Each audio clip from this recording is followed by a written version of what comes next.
إنما أمرت أن أعبد رب هذه البلدة الذي حرمها وله كل شيء، وأمرت أن أكون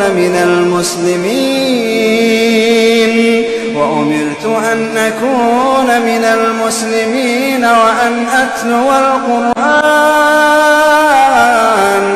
فمن اهتدى فإنما يهتدي لنفسه،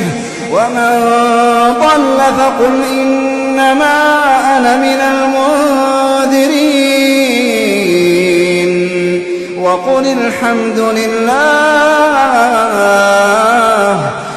الحمد لله سيريكم آياته فتعرفونها،